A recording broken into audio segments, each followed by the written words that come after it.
Hello and welcome to our YouTube channel exam study 9। Friends, आज हम आपके लिए 13 सितंबर के महत्वपूर्ण करंट अफेयर्स लेकर आए हुए हैं। वीडियो अगर आपको अच्छा लगे तो लाइक करें, चैनल को सब्सक्राइब करें और दोस्तों के साथ शेयर ज़रूर करें। तो चलिए शुरू करते हैं।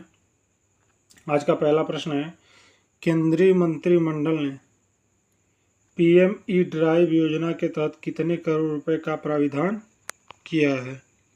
तो ये 10,900 करोड़ रुपए का प्रावधान किया गया है, यानी ऑप्शन नंबर सी इसका राइट आंसर हो जाएगा। बात करते हैं इसके बारे में विस्तार से। तो देखिए, केंद्रीय मंत्रिमंडल ने पीएम ई ड्राइव योजना को मंजूरी दे दी है, जिसके तहत अगले 2 वर्षों में 10,900 करोड़ रुपए का प्रावधान किया गया है। और इस योजना का उद्देश्य जो है, इलेक्ट्रिक वाहनों को अधिक सुलभ बनाना और चार्जिंग इंफ्रास्ट्रक्चर को मजबूत करना है। देखिए, इस योजना के तहत बैटरी से चलने वाले 2 और अन्य 3 पहियों, एम्बुलेंस, ट्रकों और अन्य उभरती ईवी के लिए 3,679 करोड़ रुपए की सब्सिडी दी जाएगी। चलिए बात करते हैं आज के अगले प्रश्न की। तो किस राज्य में हाल ही में जनजाति विश्वविद्यालय स्थापित किए जाने की घोषणा की गई है? तो महाराष्ट्र में की गई है, यानी ऑप्शन नंबर डी इसका राइट आंसर हो जाएगा। चलिए बात करते हैं विस्तार से। तो देखिए, हाल ही में महाराष्ट्र के राज्यपाल यानी सीपी राधाकृष्णन ने बताया है कि आदिवासी समुदाय के छात्रों के लिए 80% आरक्षण वाला एक जनजाति विश्वविद्यालय नासिक में स्थापित किया जाएगा। राज्यपाल ने अपने नासिक दौरे के दौरान विभिन्न राजनीतिक दलों के साथ स्थानीय प्रतिनिधियों से मुलाकात की थी। चलिए बात करते हैं आज के अगले प्रश्न की। तो सीताराम येचुरी का निधन हो गया है। वह किस क्षेत्र के प्रसिद्ध हस्ती थे? तो ये राजनीति से जुड़े हुए थे, यानी ऑप्शन नंबर 20 का राइट आंसर हो जाएगा। बात करते हैं इसके बारे में विस्तार से। तो देखिए, वरिष्ठ माकपा नेता सीताराम येचुरी का 72 वर्ष की आयु में निधन हो गया। सीताराम येचुरी लगभग 50 साल पहले छात्र नेता के रूप में सीपीएम से अपनी यात्रा शुरू की थी। वे 2005 से 2015 तक पार्टी के महासचिव रहे और 3 लगातार कार्यकाल तक इस पद को संभाला। देखिए, येचुरी ने साल 2004 में संयुक्त प्रगतिशील गठबंधन यानी यूपीए सरकार में भी गठबंधन निर्माण में महत्वपूर्ण भूमिका निभाई थी। चलिए बात करते हैं आज के अगले प्रश्न की। तो भारत सरकार के ने वरिष्ठ नागरिकों के लिए कितने लाख रुपए की स्वास्थ्य बीमा को मंजूरी दी है? तो 5 लाख रुपए को मंजूरी दी गई है, यानी ऑप्शन नंबर डी इसका राइट आंसर हो जाएगा। देखिए, भारत सरकार ने वरिष्ठ नागरिकों के लिए आयुष्मान भारत प्रधानमंत्री जन आरोग्य योजना यानी ये भी PMJAY के तहत स्वास्थ्य कवरेज को मंजूरी दे दी है। और इस योजना से लगभग 6 करोड़ वरिष्ठ नागरिकों को लाभ होगा। और इस पहल के तहत पात्र वरिष्ठों को एक नया विशिष्ट कार्ड जारी किया जाएगा। इस योजना के तहत 5 लाख का बीमा कवर दिया जाएगा। पहले आयुष्मान भारत योजना में जो भी 70 साल से कम हैं उनको ये बीमा का लाभ मिलता था, लेकिन अब जो 70 प्लस में भी हैं उन्हें भी इस बीमा का लाभ मिलेगा। बात करते हैं आज के अगले प्रश्न की। हाल ही में किस देश ने 79वें महासभा सत्र में संयुक्त राष्ट्र के सदस्य के रूप में सीट ग्रहण की है?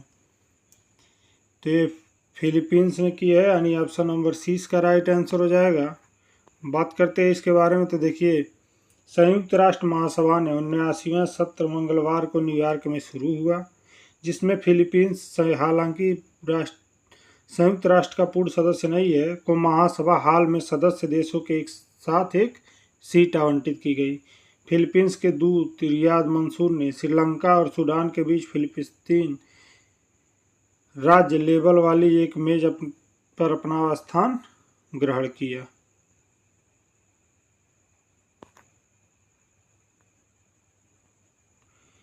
देखिए, चीन ने किसके साथ संयुक्त नौसैनिक हवाई अभ्यास की घोषणा की है? तो ये रूस के साथ किया गया, यानी ऑप्शन नंबर 20 का राइट आंसर हो जाएगा। बात करते हैं इसके बारे में विस्तार से।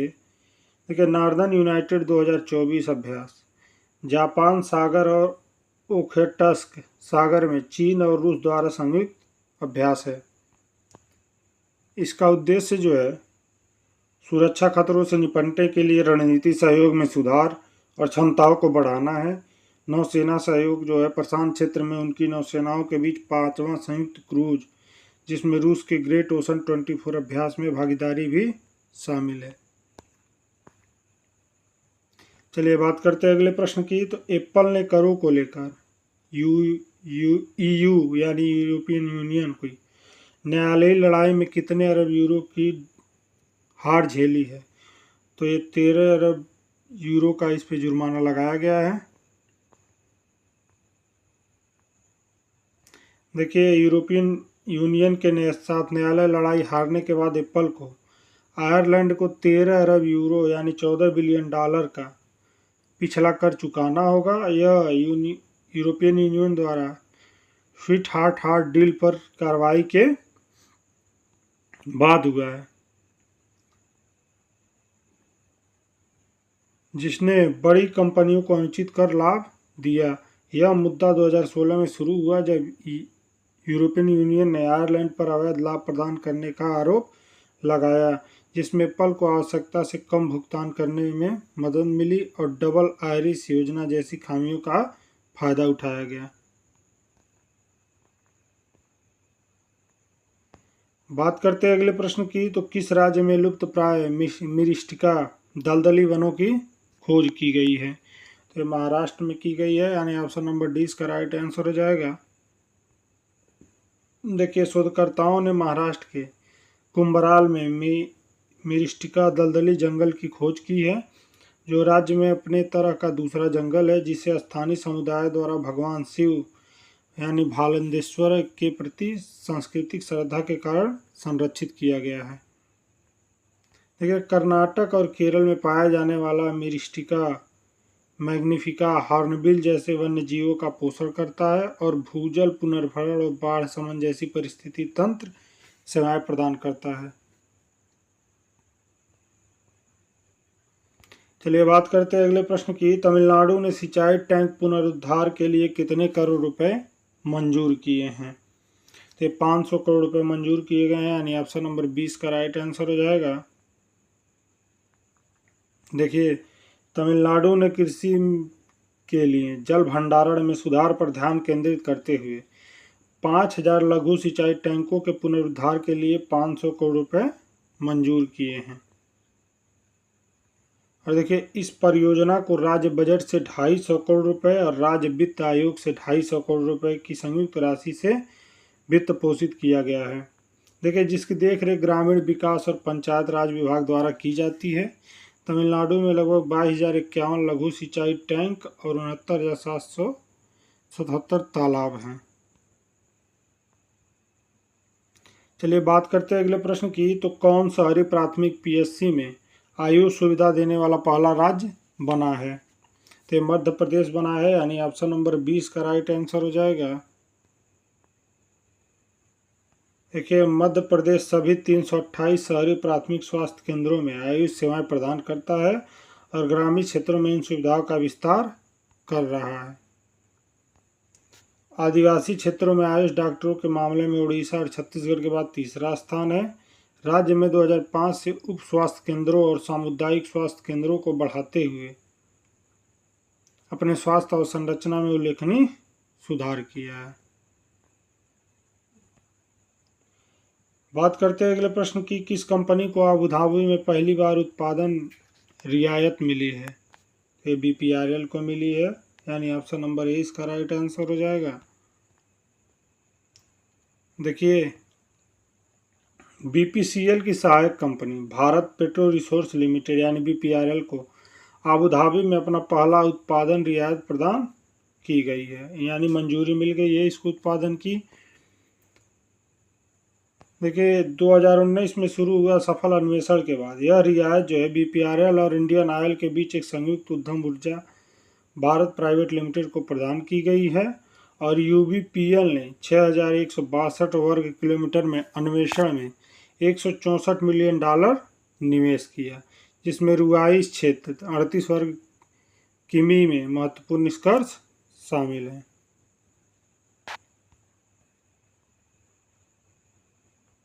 चलिए जानते हैं कुछ और महत्वपूर्ण करंट अफेयर्स। तो देखिए, भारतीय मूल के व्याख्यात प्रशांति राम ने सिंगापुर साहित्य पुरस्कार जीता है, याद रखेंगे। देखिए, पश्चिम बंगाल 5 नए पास्को फास्ट ट्रैक कोर्ट स्थापित करेगा।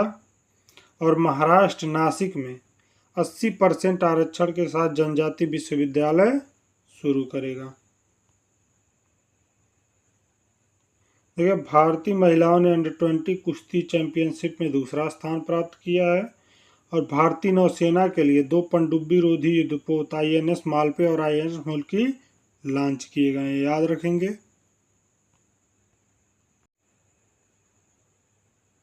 बात करते हैं अगले प्रश्न की। तो नागरिक उड्डयन मंत्रालय का दूसरा एशिया प्रशांत मंत्री स्तरीय सम्मेलन कहाँ शुरू होगा? तो ये नई दिल्ली में शुरू होगा, यानी ऑप्शन नंबर 20 का राइट आंसर हो जाएगा। चलिए बात करते हैं अगले प्रश्न की। तो रिजर्व बैंक ऑफ इंडिया ने वैधानिक और नियामकीय अनुपालन में कुछ खामियों के लिए किस बैंक पर कुल 2.91 करोड़ रुपए का जुर्माना लगाया है? तो एक्सिस बैंक पे लगाया गया है, यानी ऑप्शन नंबर 20 का राइट आंसर हो जाएगा। चलिए बात करते हैं अगले प्रश्न की। तो संयुक्त राष्ट्र महासभा का 79वां सत्र कहाँ शुरू हुआ है? तो ये न्यूयॉर्क में शुरू हुआ है, यानी ऑप्शन नंबर 20 का राइट आंसर हो जाएगा। चलिए बात कर लेते हैं कुछ अन्य महत्वपूर्ण करंट अफेयर्स की। तो महिला क्रिकेट को बढ़ावा देने के लिए एशियाई क्रिकेट परिषद ने महिलाओं की अंडर-19 T20 एशिया कप प्रतिस्पर्धा शुभारंभ की आधिकारिक घोषणा की है।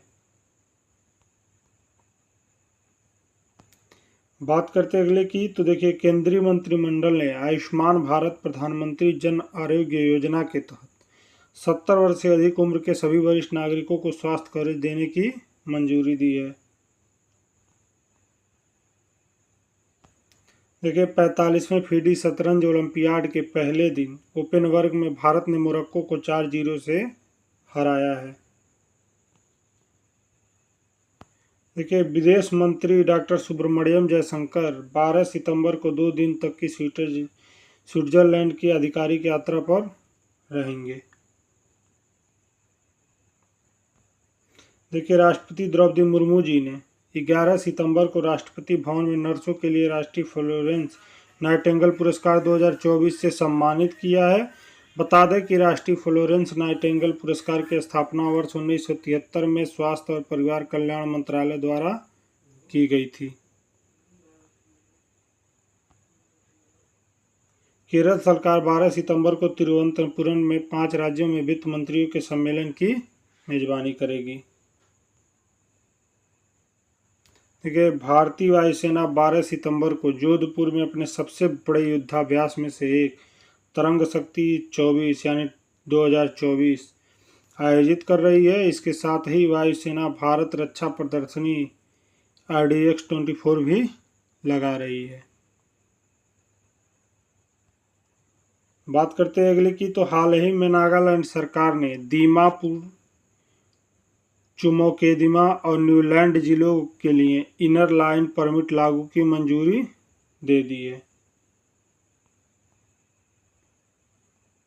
देखिए, मणिपुर के TG इंग्लिश स्कूल के 63वें सुब्रतो कप अंतर्राष्ट्रीय फुटबॉल टूर्नामेंट में जूनियर बॉयज कप का खिताब अपने नाम किया है।